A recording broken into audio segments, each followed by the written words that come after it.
Hello everyone. In this video, I will tell you how to start answer writing for UPSC.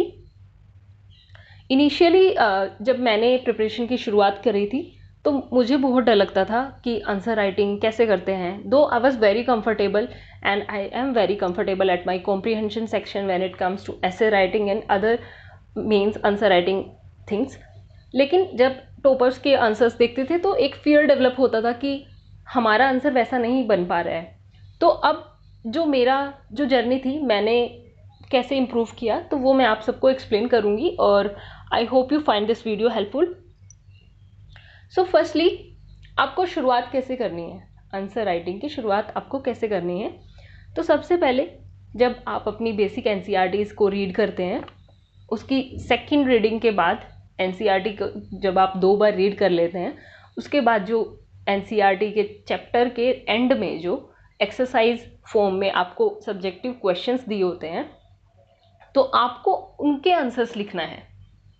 Initially जब आप उनके answers लिखेंगे तब आपको पता चलेगा कि कैसे और क्या आपने चैप्टर में रीड किया है कि आप उसको कॉम्प्रिहेंड कर पा रहे हैं या नहीं कर पा रहे हैं.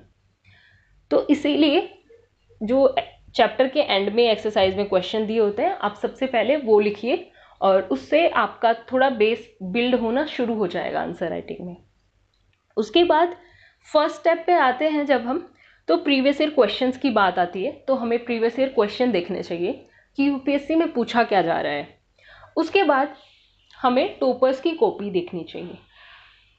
जब आंसर राइटिंग की बात आती है और कोई भी question, let's say there is a question that discuss the geophysical phenomena of the circum Pacific belt. अब सबको पता है कि बॉडी पार्ट में क्या लिखना है. Each and every aspirant who is well read will know that body part में हमें क्वेश्चन में जो पूछा गया है उसको समराइज करना है. लेकिन डर और फियर तब आता है जब इंट्रोडक्शन और कंक्लूजन पार्ट लिखना होता है. तो और इंट्रोडक्शन और कंक्लूजन पार्ट हमें वहाँ से समझ आता है कि बाकी लोग कैसा लिख रहे हैं. टॉपर्स लोग इंट्रोडक्शन और कंक्लूजन में क्या लिख रहे हैं जो उनको इतने ज़्यादा मार्क्स मिल रहे हैं. इंट्रोडक्शन पार्ट बेसिकली सही भी रहता है और हर कोई ऑलमोस्ट कंफर्टेबल भी होता है इंट्रोडक्शन से, क्योंकि इंट्रोडक्शन में या तो हम बेसिक जो कीवर्ड दिया होता है उसको डिफाइन कर देते हैं या फिर हम क्वेश्चन का इनिशिएशन कर देते हैं कि कोई भी करंट अफेयर्स के न्यूज़ से हम उसे इंट्रोड्यूस कर देते हैं. लेकिन इंट्रोडक्शन और बॉडी के साथ साथ हमारा कंक्लूजन पार्ट सबसे ज़्यादा इम्पोर्टेंट होता है. वाई? बिकॉज आप जब आंसर को हम पढ़ते हैं और कंक्लूजन पार्ट अगर अच्छा होता है तो एग्जामिनर पे एक गुड इम्पैक्ट जाता है और वहाँ से हमारे मार्क्स बढ़ने के चांसेस हो जाते हैं. और अगर कंक्लूजन पार्ट थोड़ा ख़राब हो जाता है, थोड़ा डल होता है, तो इंट्रोडक्शन और बॉडी आपने कितना ही अच्छा लिखा हो आपके मार्क्स वहाँ पे कटने लगते हैं. तो इसीलिए हमें डेली एक टॉपर्स की कॉपी को एनालाइज करना है कि how they are introducing their answers and how they are concluding that. अब उसके बाद सेकेंड स्टेप की अगर हम बात करते हैं तो वहाँ पे हमें मेंस के जो प्रीवियस ईयर क्वेश्चंस होते हैं वो लिखने होते हैं.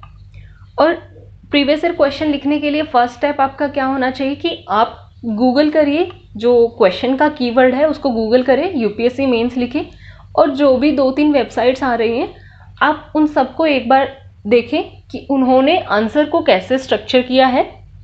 But this keep in mind this that आपको कॉपी पेस्ट नहीं करना है. वाई? क्योंकि आपको वहाँ से सिर्फ अप्रोच देखना है आंसर राइटिंग का. उन लोगों के आंसर्स में कोई फ्लो नहीं होता है क्योंकि वो लोग एक रेडी अवेलेबल कंटेंट देते हैं हमें, लेकिन उसमें कोई फ्लो नहीं होता है. इसीलिए आपको उनको डायरेक्ट कॉपी पेस्ट नहीं करना है. अब मार्केट में शून्य आईएएस के 8 ईयर्स ओल्ड PYQs आते हैं और दृष्टि आईएएस के जो वेबसाइट हैं उनकी वेबसाइट पे भी सोल्ड प्रीवियस ईयर क्वेश्चंस मैंने देखे हैं. But what I have seen and I have experienced is उनमें कोई भी फ्लो नहीं है. स्ट्रक्चर फॉर्मेट वो प्रोवाइड कर देते हैं, दैट इज़ गुड, लेकिन जो उनका फ्लो है वो बहुत ख़राब है. आपके आंसर में फ्लो होना चाहिए ताकि एग्जामिनर को पढ़ने में अच्छा लगे. नेक्स्ट फाइनल स्टेप होता है कि आपको सेल्फ इवेल्युएट करना है आपके आंसर को. जब भी आप आंसर लिख लेते हैं उसके बाद फिर से क्वेश्चन को रीड करिए और देखिए कि जो आपने लिखा है क्या वो रिलायबल है, क्या वो एक्सप्लेन कर रहा है क्वेश्चन को। उसके बाद जब पीयर इवैल्यूएशन की बात आती है तो इनिशियल ईयर्स में पीयर इवैल्यूएशन करने में थोड़ा मुश्किल होता है, क्योंकि जो आपका पीयर होता है वो भी तो सेम ही पढ़ रहा है आपके इक्वली, तो इतना जो वैल्यूएबल जो एडिशनल इन्फॉर्मेशन आपको नहीं मिल पाती है। लेकिन जब आपके आंसर थोड़े डेवलप होने लगते हैं, थोड़ा इंप्रूव करने लगते हैं, तो फिर आप किसी सीनियर की हेल्प ले सकते हैं और फिर आप उनसे समझ सकते हैं कि कैसे अपने आंसर्स को आगे इंप्रूव करना है। और इस स्टेप पे आप क्या कर सकते हैं कि आप अपने आंसर को टॉपर्स के आंसर से कंपेयर कर सकते हैं कि उन्होंने कैसे इंट्रोड्यूस किया है किसी कीवर्ड को और आप क्या कर रहे हैं। तो वो आपका हेल्प कर सकता है आपकी इम्प्रूवमेंट में और आपकी ग्रोथ में। और finally, practising on paper is the only way to remove the fear of answer writing. Daily अपने यूट्यूब चैनल पे मैं 2 क्वेश्चंस प्रीवियस ईयर लिखती हूँ और वो अपलोड करती हूँ, आप वो देख सकते हैं if you find them helpful. और अगर आपको लगता है कि उन आंसर्स में इम्प्रूवमेंट का स्कोप है तो आप वो भी कमेंट सेक्शन में बता सकते हैं। So like the video, subscribe to my YouTube channel. Thank you so much.